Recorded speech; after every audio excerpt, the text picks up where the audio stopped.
سنتے ہیں اردو میں خصوصی اپڈیٹ۔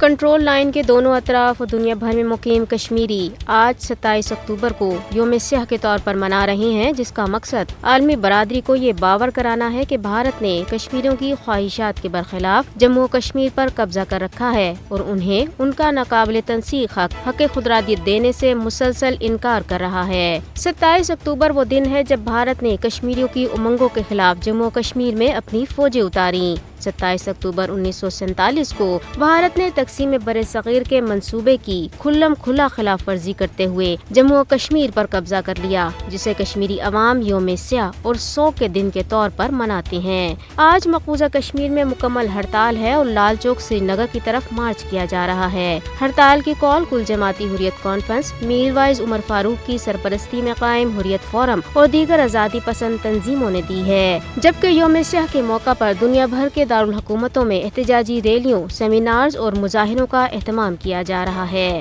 پاکستانی قوم اپنے کشمیری بھائیوں سے اظہار یکجہتی کے لیے ہر سال 27 اکتوبر کو یوم سیاہ کے طور پر مناتی ہے۔ صدر پاکستان عارف علوی نے یوم سیاہ کے موقع پر ریلی سے خطاب کرتے ہوئے کہا ہے کہ 27 اکتوبر 1947 کو بھارت نے جموں و کشمیر پر غیر قانونی طور پر قبضہ کیا تھا۔ 7 دہائیوں میں بھارت نے کشمیری عوام کو بدترین ریاستی دہشت گردی کا نشانہ بنایا، مگر اس کے باوجود کشمیریوں کا عزم متزلزل نہیں ہوا۔ یوتھ پارلیمنٹ آف پاکستان وزارت خارجہ کے تعاون سے آج ایک دستاویزی نغمہ بھی جاری کر رہی ہے، جو مقبوضہ جموں و کشمیر میں گزشتہ 7 دہائیوں سے جاری انسانی حقوق کی خلاف ورزیوں پر مبنی ہے۔ رواں سال یوم سیاہ منانے کا مقصد عالمی برادری کی توجہ مقبوضہ کشمیر میں مودی کی فسطائی بھارتی حکومت کی طرف سے 5 اگست 2019 سے مسلط کردہ فوجی محاصرے کی وجہ سے کشمیری عوام کو درپیش شدید مشکلات کی طرف مبذول کرانا بھی ہے۔ اقوام متحدہ کی قراردادوں نے کشمیریوں کے استصواب رائے کے ذریعے اپنے مستقبل کا فیصلہ کرنے کے حق کو برقرار رکھا ہے۔ اقوام متحدہ اور دیگر عالمی اداروں کا فرض ہے کہ وہ کشمیریوں کو مودی کی جارحیت سے بچانے کے لیے آگے آئیں۔ کشمیری اس وقت تک آرام سے نہیں بیٹھیں گے جب تک وہ بھارتی غلامی سے آزادی حاصل نہیں کر لیتے۔